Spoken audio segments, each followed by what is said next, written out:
ఈ శ్రమలు, ఈ బాధలు, కష్టాలు వచ్చినప్పుడు మనం ఏం చేస్తాం? దేవుని సన్నిధిలోకి వెళ్ళి మోకరించి కన్నీరు కాచి ప్రార్థన చేస్తాం. ఈ ఉపవాస ప్రార్థనలో ఎప్పుడు మనం చేస్తామంటే శ్రమలు వచ్చినప్పుడు ఉపవాస ప్రార్థనలో మనం ఏం చేస్తామంటే శుద్ధి చేయబడతాం.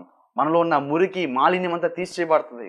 అందుకని ప్రియురా, ఈ శ్రమలు నందుట నాకు మేలు అని చెప్పి భక్తులు సెలవిస్తాడు. మనము యేసు రక్తంలో కడగబడే అనుభవంలో ఉండాలి, శుద్ధి చేయబడాలి. వాక్యం అనే ఉదక స్నానం చేత మనం కన్నీరు కాచుతూ ఉపవాసంలో ప్రార్థనలో మనం గడిపినప్పుడు ప్రియురా, మనలో ఉన్న దేవునికి ఆయస్కరమైన మురికి మాలిన్యం తొలగిపోతాయి, శుద్ధి చేయబడతాం ప్రియురా. యెషయా 48:10 అంటున్నాడు, నేను నిన్ను పుటం వేసి వెండిని వేసినట్టు కాదు, ఇబ్బంది అనే కొలు నిన్ను పరీక్షించుతిని. ఎట్లా అంటే ఈ యొక్క అనుభవం దేవుడు భక్తుని ఈ అనుభవంకి ఏం పేరు పెట్టారంటే, ఈ అనుభవంకి ఇబ్బంది అనే కొలిమిలో పుటం వేస్తానంట దేవుడు. కంసలో అయితే కాలుస్తాడో కొలిమిలో, అలాగే ఇబ్బంది అనే కొలిమిలో ప్రభు మనల్ని పుటం వేస్తానంట.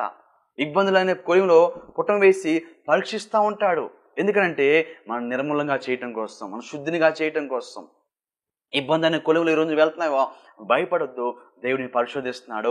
ఒక ఉన్నతమైన ఆశీర్వాదంతో దేవుడు మరలా దగదగ మెలిస్తే మేలి బంగారం క్రైస్తవులాగా దేవుడిని మార్చబడుతున్నాడు. అందుకని భక్తుడు అంటాడు, శోధించబడిన మీదట నేను సువర్ణంగా మార్చబడతాను. దేనికి స్తోత్రం, హల్లెలూయా. ఎంతగా శోధించబడితే, ఎంతగా నువ్వు శ్రమలు అనిపిస్తున్నావో అంతగా రెట్టింపు ఘనత దేవుడు నీకు ఇస్తానంటాకి ఎలాంటి సందేహం లేదు. దేనికి స్తోత్రం కలుగాక. అందుకని ప్రియురా, ఈ శోధనల శ్రమలు మన ఉన్నతమైన ఆశీర్వాదం నిలబెడటం కోసమే. ఎంతగా బాధపడుతున్నావు అంతగా మళ్ళా దేవుడు దీవిస్తాడు. అందుకని యెషయా గ్రంథము 61 అంటాడు కదా, ఇదిగో నీ నిందకి ప్రతిగా రెట్టింపు ఘనత నువ్వు అనుభవిస్తావు, నీ దుఃఖం ప్రతిగా ఉల్లాస వస్త్రము, సంతోష వస్త్రం